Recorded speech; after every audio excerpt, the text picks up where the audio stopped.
Olympian, kaya alam meron siya Olympic ring sa likod, ano? Yun ang mga ano eh, no? I invited him to be one of our co-hosts. Paano, he's very knowledgeable. He's very knowledgeable and he knows a lot of people.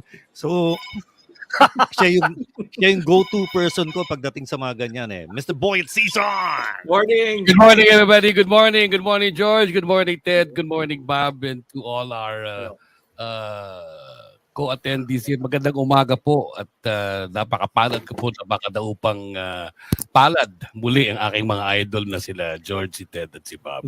Alam nyo, mga katoto, ang larangan po ng palakasan ay hindi po biro. Para sa ibang tao, laro-laro lamang po yan. Pero napakadaming dugo, pawis at hirap ang dinadanas po ng isang atleta at ang mga taong nangasiwa po dito. Let's not think of sports as just being the athletes. There's more to just producing athletes. There's more to it. There are people behind the scenes that contribute greatly to the development of a world-class athlete. Parents alone in the development of their children to pursue sports play a very important role in their lives. So these are hopefully the things that we can discuss in the course of the next 2 hours. Thank you. Yeah. Very nice, no? Nabigla naman ako, muntik na ako mahulog sa upuan doon sa Tagalog mo kanina eh. Galing eh. Parang nasa Training yan. Ano, Balarila ba? Panitikan. Oh. Galing sa pusod. Galing sa pusod. Yun na nga eh. Mula sa pusod, yan, no? Oh, and as Boyet said, no, yung the training comes with the parents, and yesterday, I had a look at the timeline of one of our guests. At nagsiswimming yung anak, no? The child was trying to cross the swimming pool already. Of course, sino pa ba naman ang magte-train kundi a champion swimmer, an Olympian, Akiko Thomson-Guevara. Good morning, Akiko. Good morning. And thank you. It's a privilege to be here. I noticed ako lang yung babae dito. Where are all the ladies? No, but it's a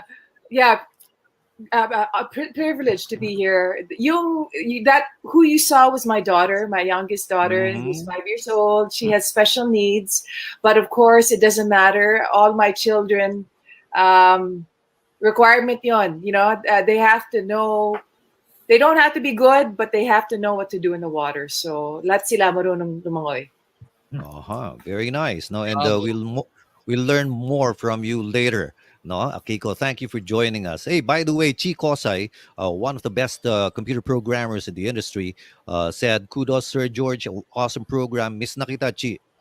Let's touch base one of these days." Mike Wilder. Uy, si Madam Akiko, favorite namin puntahan yung Malabrigo Beach sa Lobo, Batangas, where your rest house is near the lighthouse. Very nice, no? Tipid nun, ano? Malapit sa lighthouse. Wala nang kuryente kailangan. Lighthouse na.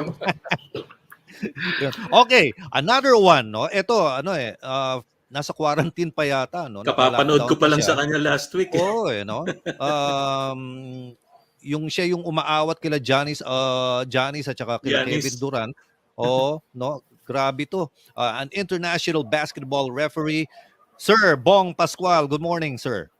Good morning po. Good morning. This is my pleasure. My pleasure sa pag-invite nyo sa akin dito. Thank you so much. Matanong ko si Bong, no, paano you were there. You saw it firsthand, no. Malapit ka sa mga athletes, not only from the Philippines but also from other countries. Anong buhay talaga ng mga atleta doon?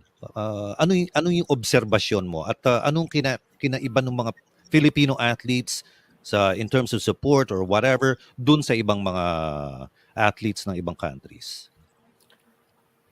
Well, wala akong masabi kasi nakahiwalay kami, hindi kami sa athlete village tumuloy eh. Hindi ko sila na-obserbahan, pero yung sa basketball, ganun din sa amin na hotel or athletes village, venue rin sila. Yung USA team yata, kahiwalay sila, mas malapit sila dun sa venue, parang gano'n.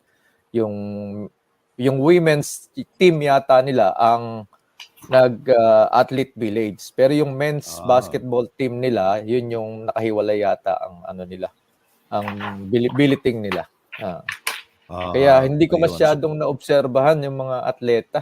Kasi nga, yun, katulad ngayon, hindi kami makagala. Hindi katulad dati, makakapanood kami ng swimming, makakapanood kami ng volleyball. Ngayon, wala. Oo. Talagang venue, hotel. Nakakulong lang kayo. Kulong Sa talaga.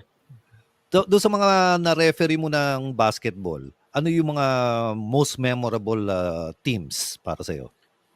Siguro po, talagang sabi nga natin, lahat ng atleta, ang dream niya is makapaglaro ng Olympics, di ba? Okay na yun.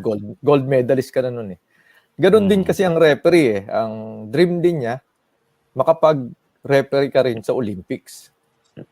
Kaya sa experience ko as a referee, international referee sa FIBA, yun yung pinaka sabi nga natin lagi yung napapanood lagi na game sa Pilipinas, laging tinetelevize, yung makapag-referee ka dun sa USA team. Oo. Gaya sa World Cup, two-time ako World Cup 2014 tsaka 2019.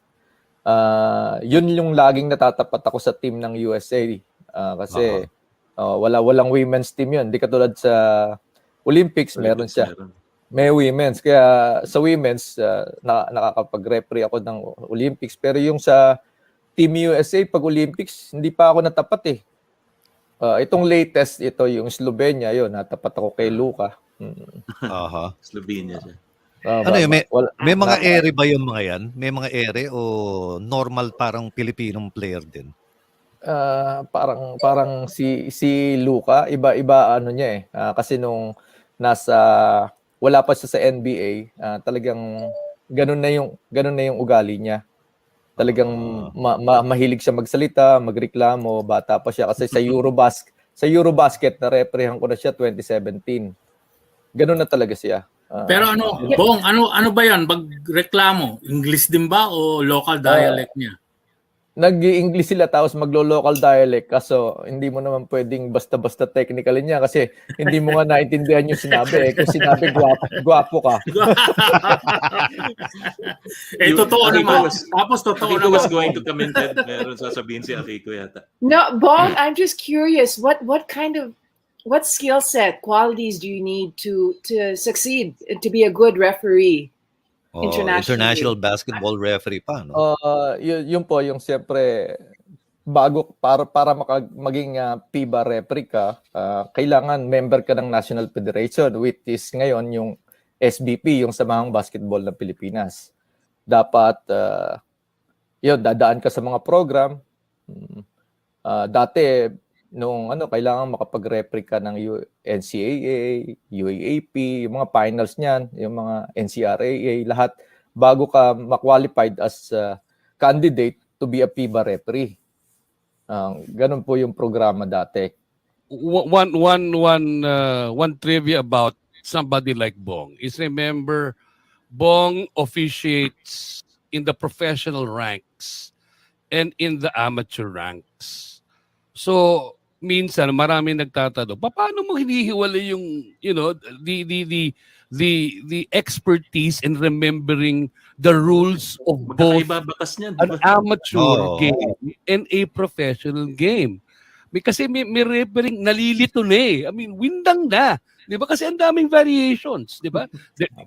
You have the basic rules, yes, of the game, but each and every league sometimes gets to variate their rules. So, ang tanong ko kay Bong, paano mo nahihiwalay yung utak mo no? Paano na hindi ka nalilito kung ano itatawag mo o paano mo i-interpret yung rule? Yes. Yun nga po, since 1997, nag-referee ako ng amateur rules, FIBA rules. And then 2006, kinuha ako ng PBA. Yun, medyo talagang nanibago ako kasi siyempre iba yung rules ng PBA, iba yung rules ng FIBA. But habang tumatagal po, nung nasa PBA ako, ina-adapt na rin yung rules ng FIBA, kaya nag-adjust na, madali na ako nakapag-adjust. Yung goaltending, yung mga ganyan, yung basket net, yung shot clock, ngayon halos pare-pares na yan, yung travel rule, kaya wala na rin pagkakaiba. Ang mga violation na lang niya yung throw-in, kung saan ang throw-in, yun ang pagkakaiba niya. Ngayon, nung nasa PBA ako, during that time, kasi active FIBA referee pa rin ako noon, pag naka-receive ako ng nomination, okay, gawin ko, magpiprepare ko yung katawan ko, physically, mentally, tapos habang nagbibiyahe ako, nagbabasa ako ng rules ng FIBA para hindi mix, ganon. Pero may time na, kuminsan kasi walang loose ball foul sa FIBA, may time na patawag ako ng foul tapos sisigaw ako ng loose. Sabi ko, oh no, walang loose ball foul sa FIBA. Sabi ko, push! Bigla ako na lang siyang i-divert. Yun talaga ang pagkakaiba. Sa pagre-referee naman, talagang siyempre yung pinakamahirap dyan, yung sa simula talaga. Napakahirap. Kasi hindi mo matanggap sa sarili mo na namumura ka. Dati ikaw ang nagmumura sa referee dahil during that time naglalaro ako ng basketball. Andiyan si good morning Sir Freddie. Naglalaro ako ng basketball, kaaway ko referee kasi I used to be varsity rin no sa UB, University of Baguio. Sa Baguio kasi kami nag-aaral. Ayun. Hindi ko rin sabi ko nga ngayon, yun pala yung buhay ng referee. Ikaw naman ngayon ang aawayin nila. Ang hirap yung sa physical fitness pa lang, biro mo, yung ibang player may sub, yung referee walang sub eh. Buong game, takbo ka ng takbo di ba? Yun ang pinakamasakit nun eh. Alam mo, buti na lang yung mga concerns natin about Freddie struggling with technology are all thrown out. Wala akong concern na gano'n ha. Ikaw lang siguro. Hindi pala, hindi pa sorry, Senator. Freddie Webb, welcome to the program. Senator, Olympian Freddie Webb.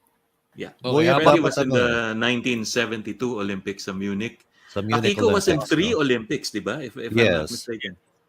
Yes, 88, 92, 96. All right, Akiko, tell us all about how did you get started in swimming? All of a sudden, you rose like a meteor, so to speak, and then you were in 3 Olympics. That's something else. Tell us your story. Very briefly, kasi I don't want to, but I've been very blessed. Swimming was just one of the different activities I did growing up, and as Boyet said kanina, it's for everyone. It's fun. Sa umpisa, it's a game. It's fun. That's what brings you into the sport, and I really enjoyed swimming kasi my sister and brother were also swimming. So I began at the Army Navy Club on Ross Boulevard and just started competing, age group competitions. And then when I was mga 10 years old, 11, I was invited to join the national team, the junior national team. Mm-hmm. And, I remember I was crying kasi I was scared. Natatakot ako. I didn't want to leave the comfort zone. But I also knew that it was an opportunity that I couldn't say no to. So I joined the national team, and then just, of course, there's a lot of hard work. I always, the way I describe it is, kung second gear ako, naging third gear and then fourth gear, and ang daming mga sacrifices, but just there were so many wonderful opportunities provided to me. I went to my first Asian competition in 1986, age group, ASEAN age group. And then next year, I went to my first Southeast Asian Games in 1987. And by the grace of God, won a gold. And then the following year, I went to the 1988 Olympics. So I've been really, really blessed. But there was also a lot of hard work and sacrifices involved. Mm-hmm. So you went to 3 Olympics. Those were in where was that? Athens? Seoul, Barcelona, 88, Barcelona.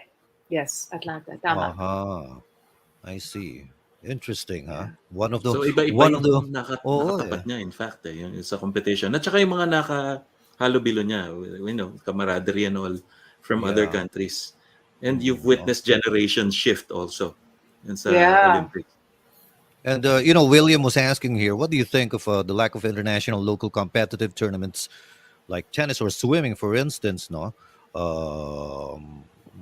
how do you feel about that? Alam mo, George, the foundational stuff can be done here for sure, but athletes really do need to, if not train abroad, they need to on a regular basis be competing internationally, just because they need to get used to it. They need to compare themselves, see where they're at, para they know how much further they need, how much more they need to work. Yes, and I think admittedly kulang na kulang, but I think it's limited budget amongst how many NSAs spread out. Yeah. So I think what we're all realizing, especially after the Tokyo Games, is that it's really takes a community, the private sector, the government, to provide what these elite athletes need, because it's a lot, and it's not cheap. Yep. I can imagine. And speaking of budget, and one of those responsible for helping out the athletes and somehow institutionalizing it is Senator Freddie Webb. He was the one who filed the bill for the PSC, if I'm not mistaken, Senator. Yeah,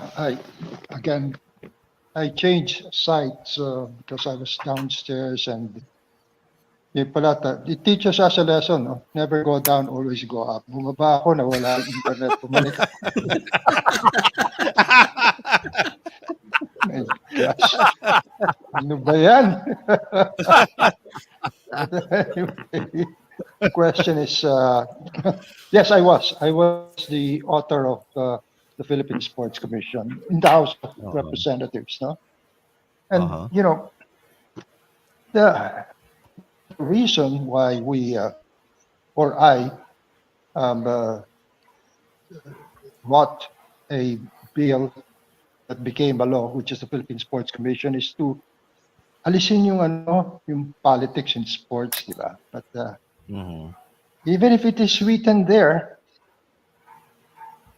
everybody will have to agree that everybody rides on sports. Lahat, lalo-lalo ng mga politiko. Sasakyan nila yan. Ngayon, lalo-lalo na yan. Yung mga karoon ng medalya. Nako, dati ba yan? Pinansin ba nila yan? Hindi. Diba? Ngayon, may mga payakap-yakap pa, picture-picture. Tapos kinokontrata. Oy, pagpunta ko sa ganun, tiga Bacolod ka. Samahan mo ko, ikot tayo. Ito yung ito yung panggastos mo, di ba? But I don't think it worked. But anyway, nandiyan yung Philippine Sports Commission. It is part of the detailed functions of how to really be able to run a sports program. And it's a long shot, it's hopefully it will catch attention, no, na kailangan talaga ang mga sports ay hindi pinapakialaman ng mga politiko. Pag nakialam na yung politiko, ay nagkakagulo-gulo na, di ba? Pareho ng yung Philippine Sports Commission, di ba? Kung sino yung mga board members, kung sino yung chairman, ay pag hindi nagustuhan ng isang politiko na humingi siya kunyari ng mga bola or equipment or whatever it is, meron na kagad siyang marka. Pagdating ng budget, babanata na yan, di ba? Kaya how many commissioners have we replaced already? Siguro nakawalo na ba tayo? Siguro alam ni Akiko yan, nakawalo na tayo. Ang mali lang dyan, dapat linagyan namin ng term. Tenure. Dapat may tenure. Yeah, may tenure, May tenure of office. Like, for instance, total, ang takbo naman ng presidente every 6 years, Yeah. Ay di dapat, lahat yung commissioner, lahat ng chairman, ay dapat 6-year term din, That's one of the things. No? Co-terminus. Dahil, dahil hindi natutuloy yung programa. Kung meron man programa, di ba?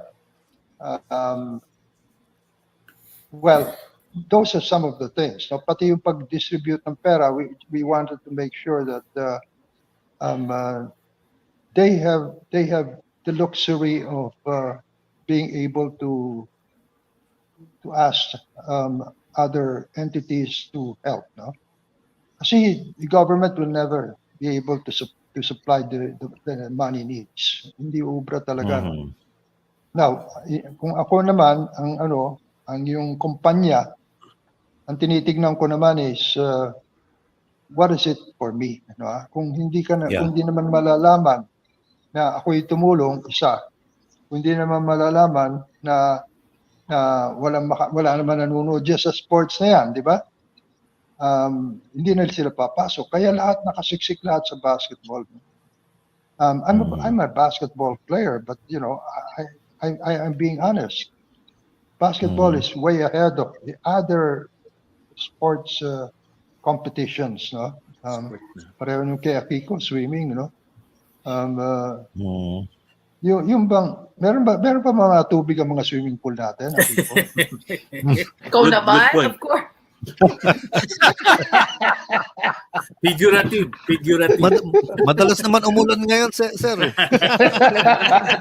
Marami. May overflow ng dam. Marami ka pwede paglangoyan ngayon. Ang dami pwede paglangoyan. Ultimo, EDSA, kung minsan pwede ka lumangoy sa EDSA. Hindi, pero yung anggat. You know, dito sa ating grupo na ito, no, si Akiko siyempre is way ahead of us because ilang Philippine team and Olympics na nasa liyan ni Akiko, no. I was supposed to, it was supposed to for me, no. Kaya lang yung isa na depart early, no. Hindi ko alam, meron na pala akong boarding pass Nagpa-practice pa ako. So I had to leave the site, which is in Mexico Olympics. Yeah. Mexico Olympics. No. 68. Actually, nung kasi we went there, we were 15. So 12 lang ang lalaro. Kasi nung araw, 12 lang 12 lang, yes. So ako'y nasama dun sa tatlo. Yung isa yata, naalala ko si Nadurata at saka si Joel Nadurata. Ed Roque yata yung isa, no? Tatlo kami. Ed Roque, si Nadurata, and yourself. Yeah. Boyet, I'm not proud of it. Ikaw, naalala mo pa yan, ha? Fill in the blanks kagad si Boyet. Yan, tama yan. Anong blanks, Freddie? Naabutan niya yun. Nagre-review pa rin Tito Freddie. Nagre-review. Dami nagtatanong Si Boyet yung katandem ni Jack Garcia, nagre-report sila from Mexico Olympics Ano ka sabi nga nung radyo. Siya nga nag-audition kay Ronnie Nathaniels dun sa Turo Bluson. So anong nangyari sa akin, and guess what, no? Ang coach namin at that time was Kaloy Loizaga. 68. In 68. And he was my coach. Sa Iko. Hindi, talagang if I may go back in time, no? Talagang Kaloy really wanted me, no? Because when I was still playing for Letran, pag may games kami, makikita ko si Kaloy nandoon, nanonood. San Pedro yun. Kaya nanonood, ha? Hindi, talaga. Tama ka, Boyet, dahil at that time, ang talagang matinding liga na karamihan ay nanonood was NCAA, hindi NCAA, yes. It was the league, no? Yung UAAP is a far cry, no? And then Kaloy would be watching. Sabi ko, bakit kaya, no? So, I was inspired, no? Sabi ko, pakita ko yung galing ko, no? Talking about galing, I remember what the late Ronnie Nathaniel said about me, no? Sabi ni Ronnie sa akin, alam mo, Freddie, I came to love basketball because of you. Sabi ko, wow. Hey, Ronnie, thank you very much. Alam niya ni Boyet ito, naririnig niya palagi kasi kasama namin si Ronnie madalas, di ba? Sports talk. That time. Sabi niya sa akin, came to love basketball. Thank you very much, Ronnie. Aren't you gonna ask why? Sabi sa akin, of course, yeah, I have to ask why. You know why? Sabi niya, I love you because, you know, you're so fast. You keep on running all over the court. You don't even know where you're going. Ang sagot mo ay, Ang sagot ko, keep quiet ako.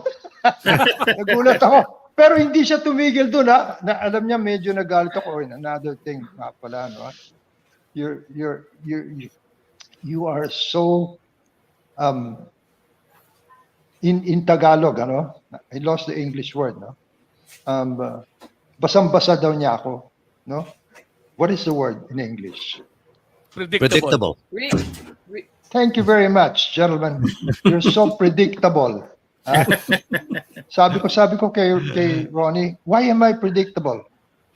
No, never mind. Sabi ko, no, Ronnie, please, you have to tell me that. You said I'm predictable. I want to find out why am I predictable. Okay, I will tell you. Sabi niya sa akin, because every time you take a free throw shot, I knew you were gonna miss it. aray ko po. Laglagan. Well, it was true, you know, but hindi naman ganun kasama. Mas masama si Yoyong Martires, ha? Ay, oo. Medyo lamang ako doon. Kasi si Yoyong, yung bola dito nang gagaling sa ibabaw. Wala naman sumushoot na ganun, di ba? Kaya pag tumitira pa lang si Yoyong, lahat ng mga players nasa shaded area na, sigurado nitis, di ba? And, well... Tapos pag-switch siya kay Miego, di ba? After a timeout. Pero Freddie, going back, no, yung 1972 stint mo sa Olympics, that was some team that we had, no? Kasi although isa lang ang tinalo nyo doon, kayo pa rin yung the best in Asia. Kasi Japan yung tinalo nyo nung Olympic team. Dalawa tinalo nila, dalawa. Hindi, yung Egypt was ejected dahil doon sa Palestinian. I don't think did they have another game before Japan? Japan was the last. Of course we did. It was second to the last. It was second to the last. Japan tinalo namin. Tapos next game was supposed to be Egypt, no? Mm-hmm. And they didn't arrive in the court because of dahil sa nangyari, no? And we were ready for them. I think we would have beaten them because Egypt at the time really was not. Wala pa. Because, you know, they didn't bring any camels, so we were ahead of them. You know, for those who are still very young, Freddie Webb used to be the fastest man in the world. Yep. No? Kaya nga si Kaloy-Loy Saga, kaya nga si Kaloy-Loy Saga, madalas manood, hindi niya maabutan si Freddie Webb habang pinapanood niya. Pag pikit nawawala Ganun kabilis no? Ano nga ba yung record mo, Tito Freddy? Ano yung 100-meter dash record mo during that time? Were you running 11? Nasa 11 ka, di ba? 100-meter dash? 11.5 or 11 point, somewhere there, di ba? Somewhere there. And Rogelio Onofre, the Philippine champion, was 10.8. I will Boyet, I will rely si Freddie noon, nagde-dribble pa 'yon. I will rely on the memory of Boyet Sison. Pagkadating sa mga ganyan, alam niya yan, Ay, may tatanong ako, Freddie, may tatanong ako kay Boyet kung natatandaan pa niya. Yung Sunday Times Magazine, nagkaroon ng article about Senator Freddie and Yoyong Martires. Rizal Memorial. Pabilisan yata silang tumakbo Tama ba yun, Boyet? Dalawa yan. 2 beses yan. Rizal Memorial Track Oval, tsaka isa sa Hippodrome. Okay. Sa Lazaro, Santa Ana. San Lazaro? Yata yun Taana yata yun. Pero sa Track Oval lang mas naging popular dahil mas maraming pictures nun That's right. That's right. We had this 100-meter dash. Both of us were not wearing track shoes. We were wearing rubber shoes. So nobody had an advantage. And sa start, talagang bakbakan Sa start, lamang na ako. Nakita ko si Yoyong. Ito na, dumating na. Tadikit, he won. They say it was dead hit or... Dead hit. Yeah, he won. Doon sa picture na nandun sa naabutan ko yung picture na yun parang dead hit Kaya lang si Yoyong nakayuko. I think yung ulo niya yung Hindi, pinangtukod pero niya. tama. Your Tama chest ka was dyan. on the tape. Bob, ano? Tapos Dapat yun, chess, oh. Bob is right, no? How I wish that I would, Yoyong before and me now would have run during those times. I would have won. Kasi pagka yung nauna na si Yoyong at inuna yung tuktok, wala naman siyang, Wala nang buhok. wala na siyang buhok. Makakaabot pa rin ako. Were you both very fast on the court? Is that why you had that Oh, race? yes. Yes. Yes. We're witnesses to Yeah. that. Akiko. Yeah. We're witnesses to that. Wow. Lakas ng katawan nun. Yoyong. Sobra. Buti na lang pareho silang hindi naging snatcher. Oo nga, ganyan nga. Although Freddie was Talaga. one in a movie. Uy, Diba? pero may pelikula si Freddy na snatcher siya. Oh, Fast Break. Pinanood ko yun sa New Frontier. Sila ni Jaworski. Snatcher sila ni Sunny. Yeah. Si Chicha yung boss nila. Taga-salon nung nananakaw. Alam mo, Bob, that was an FPJ movie, ah. Yeah. Yes. Oh. And FPJ in the end came out, no? Siya yung nagbigay sa amin ng panibagong buhay. May dala siyang attache case, tapos binigay sa amin yung mga magiging trabaho na namin, di ba? Kala ko siya yung gumulpi sa inyo. No. Hey, George, let me tell you something. Akiko, listen to this, no? We were shooting Fast Break, and the camera was on top of the overpass, no? Yung walkway, no? Are you guys there? I lost you. Yes. Oh. Close up ka lang. Close up ka Ay, lang. yan. Kinalikot ni Boyet. Nandun yung camera si taas, and I'm supposed to be running sa ilalim. I was gonna go on top of the walkway to cross the other side. When I snatched the bag of this lady, which was of course supposed to be a ploy, no? Na kunin ko, takbo ko, abot ko daw sa kabilang side, no? Pag nakaw ko nung kanyang bag, tumatakbo ko. Bigla akong binanata ng dito ng isang tao. Oh, bagsak ako. Sabi ko, hindi naman dapat ako susuntukin dito. Ba't ako sinuntok, no? Yung pala, pulis yung sumuntok sa akin. Totoong pulis. Totoong pulis. I am serious, and then all of them run right away, going down, baka mamaya barilin pa ako, no? Hindi niya alam it was a movie shooting? No, he did not. And he didn't even know na it was Freddie Webb, the basketball player. Wala, hindi naman tayo kilala.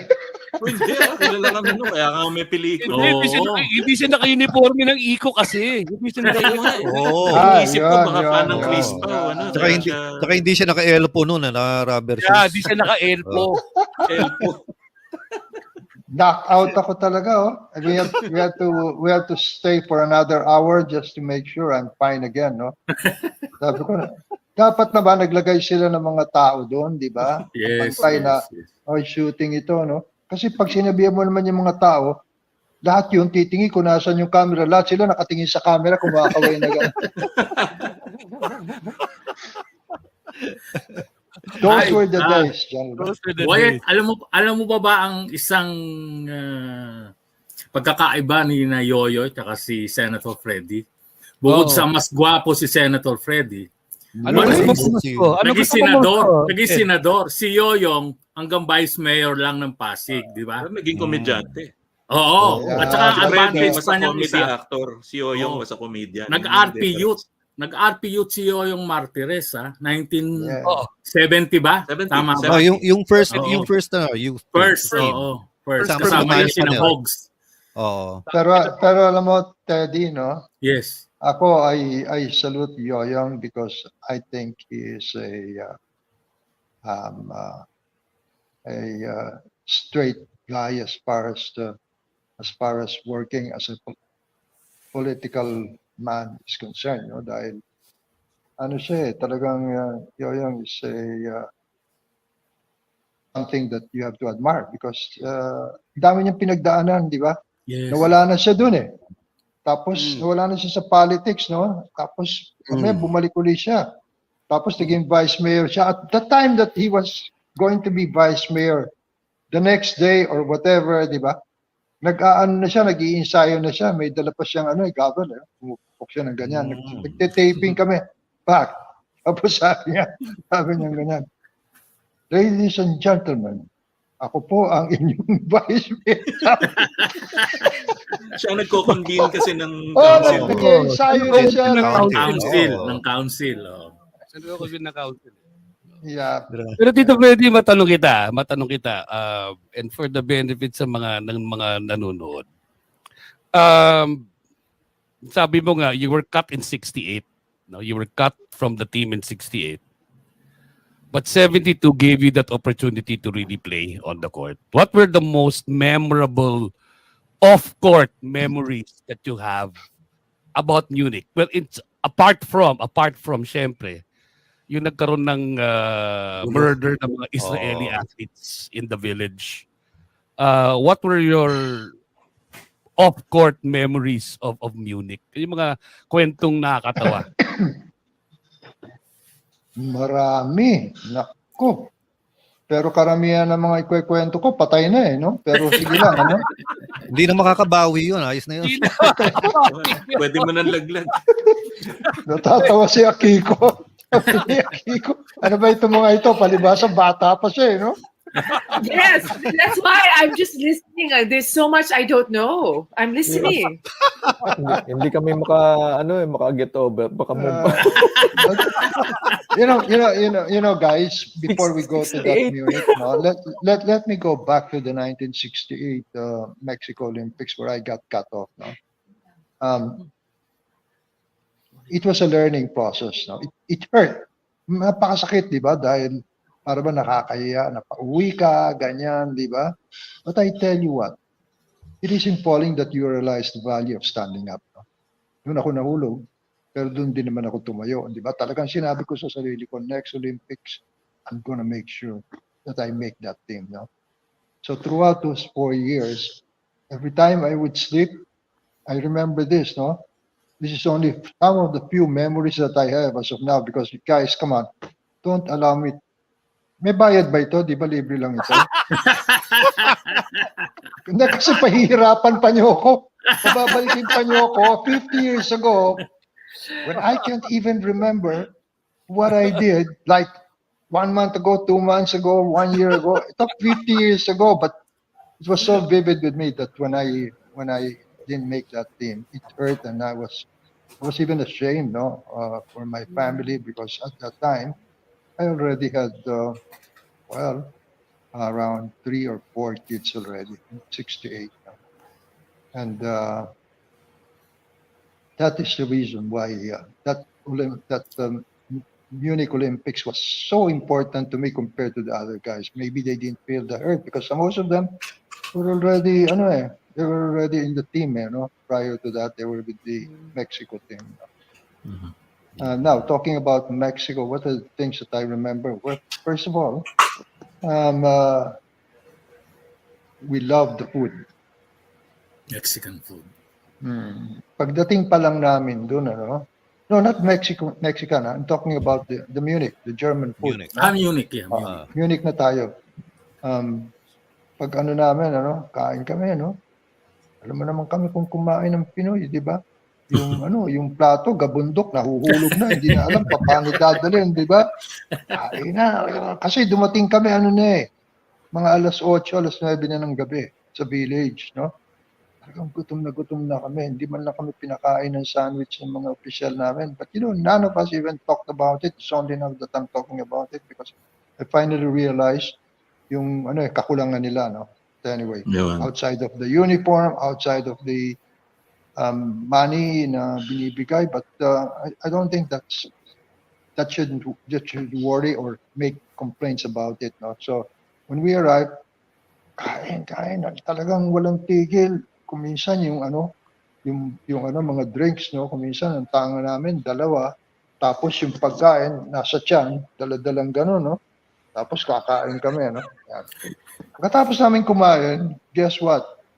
Nagbaon pa sa kwarto yung mga iba. Kain. Take home. Lakas ng appetite. Dala-dala yung pagkain sa kwarto, di ba? And that was the first day. On the third day, hindi nagabundok, wala na nagdadala sa kwarto, nagsawa na rin kami, di ba? But Mexico, rather, Munich is, first of all, it's such a lovely, lovely city. It's so nice, no? And people are really friendly because I think they were trained. By the way, you guys know this, and Akiko maybe and the rest of the guys know this, no? Among the cities of Germany, they say the friendliest people are in Munich. So, when we go around, you can see Germans, that are walking and take our bus. They're always saying hello to us, beating us by the way they greet us with their hands, etc., etc. Now, also, when we sat down that night, nakatabi namin na mesa, kasi may mga pangalan din yung mesa kumisan. At the first day, may pangalan eh. Next day, wala na yun, Para lang siguro dahil baka dumating lahat sabay-sabay, baka kulang yung mesa. So, katabi namin was France. And when these guys came in, they were bringing yung mga bottle of wines, etc., etc. Tinitingnan namin, sabi namin, wow, mga lasinggero pala mga tao dito. Tingnan mo, alak ang iniinom, di ba? We didn't even know that it's water to them. Di ba? Right. Ang wine sa Europe is water. It is not. It's not something that you should get scared of. So, and then came the practices. As mentioned earlier, our first and foremost important game will have to be Japan because payback time. Yung Japanese coach, masakit yung mga sinabi niya nung natalo tayo ng 1971 sa ABC, qualify. Ang nag-qualify talaga doon, dalawa, Japan at tayo. Tinalo naman natin ng he was referring note, Korea. We beat Korea with Shin Dum-pa in 1971. And that was my ticket when we beat Korea, my ticket to win a seat in the council sa Pasay City. Because that was the night before the election. And everybody was watching the game. And ina-assign pa naman sa akin si Shin Dum-pa, palitan kami ni Ed, di ba? Ed Ocampo, right. Ang punto ko doon is buhay ko ito nakataya. This is my career. Would be my future. My ticket to future. This is my ticket to whatever I would want to achieve. So iba yung pakiramdam mo pag ganun, di ba? Not only are you fighting for the country, but really you're fighting for yourself. See, they always say, play for the country, play for our country, di ba? And you have to also consider playing for yourself, for your family, because that will be your inspiration. It's part of the bucket that you want to bring. And we played them, and talagang we were excited. Umpisa pa lang talagang binakbakan na namin sila, kami ni Yoyong, di namin tinigilan yung nila. Yung Taniguchi. Tsaka si Abe. Tsaka si Soda. Kenji Soda, tsaka si Numata. Yan, si Kenji Soda. I don't even know how those guys are doing. I have no idea. But one time when I was in Japan about 3, 4, 5 years ago, guess who I bumped to? Taniguchi. Wow! It was a resto, making food para lagyan Who yung plato ko, recognized diba? you? And then this guy comes here and kept on looking at me, and says, hello. Ginanong ko siya, hello. Hi. Sabi niya, Webb-san. Oh, Sabi ko, Webbs. tapos naalala ko, buti naalala ko pa, no? Taniguchi! Alam mo, di ba, gwapo si Taniguchi eh. Oh, Yes, so yes. You guys remember, Nakatancho- really good. Nakatancho tik yun. Nakatancho tik yun. Nakatancho. oh, nakatancho tik yun. And then he invited me and my family to a dinner. Sabi niya, meron daw siyang kaibigan doon na masarap yung resto, di ba? So we went and we talked about all of the past. He talked about the Philippine team and et cetera. And Abe, all of the guys. Going back to the Munich Olympics, no? I think we achieved what we want, no? But Yes, yes. our biggest problem is that at that time, no, we were not only short-handed in talent, no, but in height. It's always that. Ang sentro namin noon, ano lang eh, si Big boy. Big boy. Melencio, gumigit na eh. Ha? Jimmy Big boy. Mariano, Si- sentro nyo. Big Saka boy. Pero si- Wala si Big Boy na Wala, sentro Wala, nyo. wala si Big Boy na noon. Oo, wala. kasama Dito pala na siya. ni Jao. May Juliano and Mariano. Paner. And maybe Paner, yes. Oh, Paner, lumalaro. Pero si Mariano hindi pwedeng gitna eh. Yes. Sa labas ang laro. Kahit na maglaro Long yun shot sa eh. labas, di ba? Long Tom. Sa labas siya. So si as I said, Juliano and Paner were centers. yung nagpauso ng Black Kasi Rubber si shoes. Melencio- Si Ning Ramos din naman ang coach nila eh. So San Miguel din. The advantage naman of having Melencio dun sa gitna, nakikipagbugbugan sa Oo, mga laking tao, ay at nakita ko naman siya eh, bago umalis pa lang, hinasa na yung siko niya dun sa ginagawa ko. Palas. Hinasa ko. May sharpener na yun eh. Tsaka Tapos sa malungan weapon. talaga siya maglaro. Oo. Bong, nanonood ka ba ng mga laro nung mga panahon na yun? Of course, ano ka na siguro Hindi. nun. Conscious ka na sa basketball nun. Nung Naka-shorts pa lang. Pero nung panahon ba nila Tito Freddy, para sa'yo, ano ang diferensya ng Olympic basketball nun? Tsaka nung Olympic basketball na nagre-referee ka na? Ano yung mga nuances na nakita mo? Hindi ako nakapanood nung time nila Senator Teddy. 2 years old pa lang. Bong, Teka muna. 1972, Teka muna. 2 years old pa lang ako. Oh, ito na. Bong, unahan ko na kagad si Bong, ano? Bong, ang galing mo talaga mang-insulto, ha? Pambihira ka. Alam mo, nag-referee ka. At alam mo, referee, di ba? Yung referee, that's a problem with not really with the referees, no? The game itself, na may referee, na merong a lot of judgment calls, no? Yun. Kapareho ng, I don't understand, no? Yung pareho nung pag magja-jumble na pagka binigyan mo ng, ito, Bong, ano? Binul court press mo.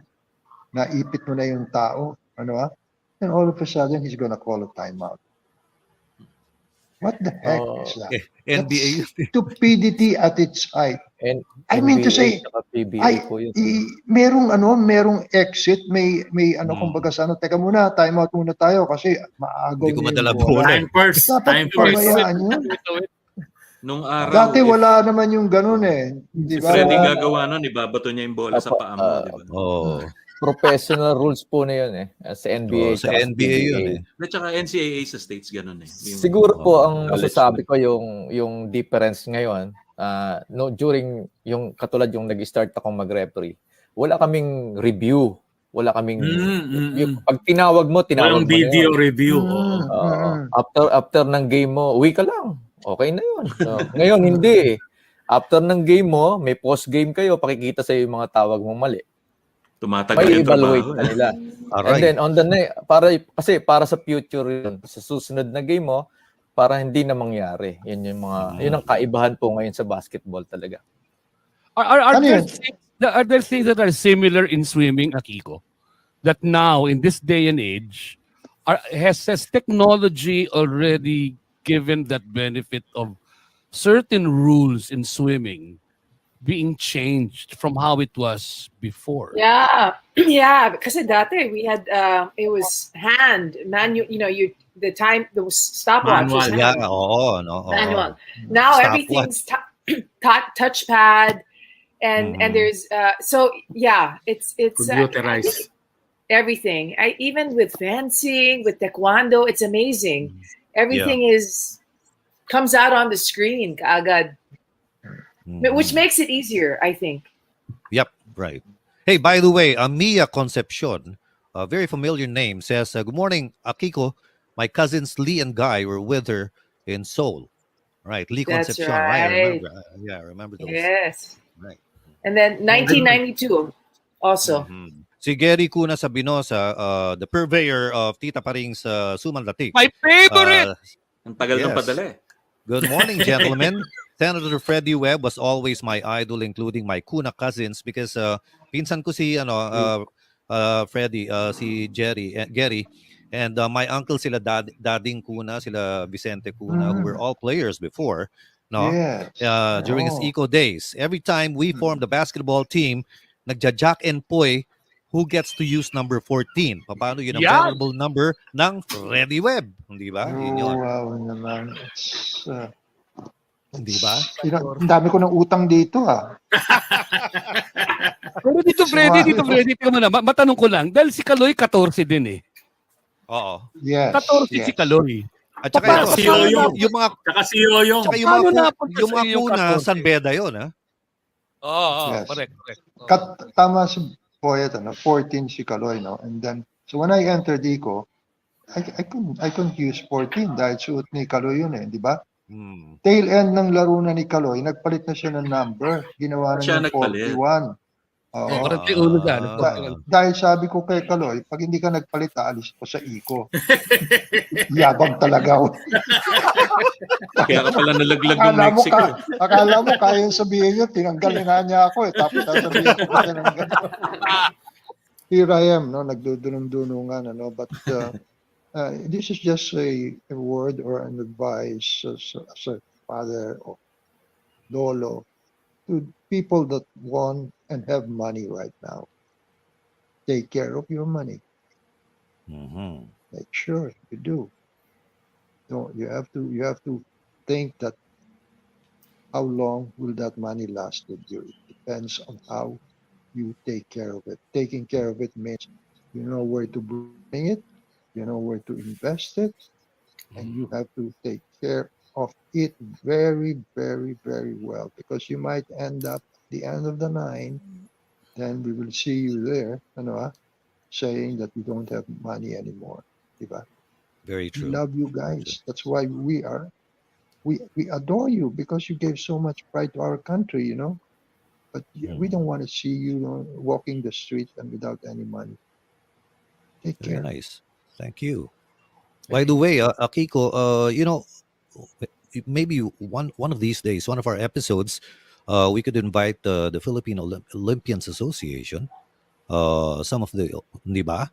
So we can talk more about your concerns and open it up to the public. Maybe we could invite people who would like to help you guys out, right? So keep your line open. Thank you. We're Yes, going to sir. give you a call, definitely. And Maraming salamat. you're welcome. And now we go to the ever popular, ever Seryoso. Unfortunately, he's coming on to us on video as George. Ever Pinena lumabas dyan, Brad. Pero George, unfortunately, he's coming on to us like a dubbed Oo movie. nga eh. Bakit from bakit overseas. para ka naka-photo me? But I'm glad this Naka-statue ka audio is okay. So, Gumagalaw. May delay. Oo. May delay. And then, ako, well, first and foremost, thank you again for having me here. Alam Oh, niyo, yes, mga Steve, kaibigan, meron pa tayong pinag-usapang episode. mga kaibigan, alam niyo, ang larangan po ng sports ay dapat po patuloy po pinag-uusapan. Dapat tuloy-tuloy po ang usapan. Hindi lang usapan, ang pagsuporta lalong-lalo na. Dahil kung wala po ang sports, sabi ko nga kanina, nagsimula pa kami nitong programang ito, ang paglalaro po ng sport, yan po yung nagde-develop po ng karakter ng isang tao. Natututo po siyang matalo ng tama, natututo po siyang manalo ng tama. At pag hindi po natin yan inaruga at hindi natin alagaan, ang ating mga kabataan, ating mga bata, mga anak natin, ay hindi matututong maglaro sa mas malaking laro na ang tawag ay buhay. The bigger game of life. Because this is exactly what the youth of our country needs to learn. Sabi nga rin kanina, pag natatalo, nadaya. Di ba? Dapat matanggal na yan eh. Dapat walang nang dadaya. Period. Dapat walang nandadaya. Dahil Pilipino po tayo. That's one of the legacies of our forefathers. We are very respectable people. We are a very respectable race. Let's make it respectable once again through sports. And if only through sports we can be united as a country, as a people, then let's do it. The evidence is there. We can do well in sports. So let's support it. Salamat, Thank Boyet. you, George. Nakikita Thank you, tayo. Bob. Thank Boyet, you, salamat. Teddy. Thank All right, Teddy. Okay, salamat muna sa ating mga bisita. Sino Boyet, Akiko, Freddie, Bong at ang gold medalist na nagbigay sa amin ng t-shirt, ang Boomers Banquet t-shirt, si Roy Orjales ng Design Makati. At saka sana makita natin sa susunod na kongreso si Akiko at si Eric magkasama. Tapos ang mentor nila si Freddie Webb. Oh my God. Mismo. May No? ganun. Lalagyan natin ng Olympic rings yung pwesto nila. Yun, doon. Salamat, Teddy. Yung medyas mo, hindi mo papakita ngayon. Salamat sa BioFresh. Yeah. Diba? Ikaw din. Para sa paang kabigha-bighani. Ayun. Bob. I-echo ko lang yung isang tinweet ko nung isang araw, no? Yung sa mga media friends natin. When sponsors pledge rewards to these achieving Olympians, yung mga sana ipapublish nyo sila pagkatapos ibigay yung premyo, hindi yung before. Kasi napapakinabangan nila kayo eh. You're being instruments to their own propaganda, whoever they are, no? Be it corporate o kaya political or otherwise, no? Sana wag naman kayo kumagat lagi, please. Pero ganun pa man, I appreciate you're all coming here, our guests, Referee Bong, and of course Freddie, my former roommate sa mga biyahe namin sa probinsya. MBA. MBA. And Akiko, whom I met today, and thank you so much at nagkaroon akong pagkakataon makilala ka. And we hope to see more of you on everywhere. Boyet, of course, my good buddy, na tinulungan kami dito to get these people together. Tsaka si Teddy rin for Referee Bong. Thank you everyone. At tsaka sana na-enjoy nyo yung ating discussion sa Boomers Banquet. We're hoping to have more intelligent discussions like this, pero more than that, more happy discussions like this one that we just had today. Thank you. All right. And, I've always been a big fan of Freddie Webb when he was together with Sonny Reyes do sa Eco team. And then Akiko, of course, I've always been a fan of hers. And I'm so fortunate today to have met her, albeit online. Probably in the future, we could get to meet each other also. Boyet Sison, thank you so much. As usual, the ever dependable Boyet Sison. And Referee Bong, thank you so much. It's an honor to have you, an international referee. And always remember this, not only to athletes, but all of you out there, let's be magnanimous in victory and gracious in defeat. Ad Maiorem Dei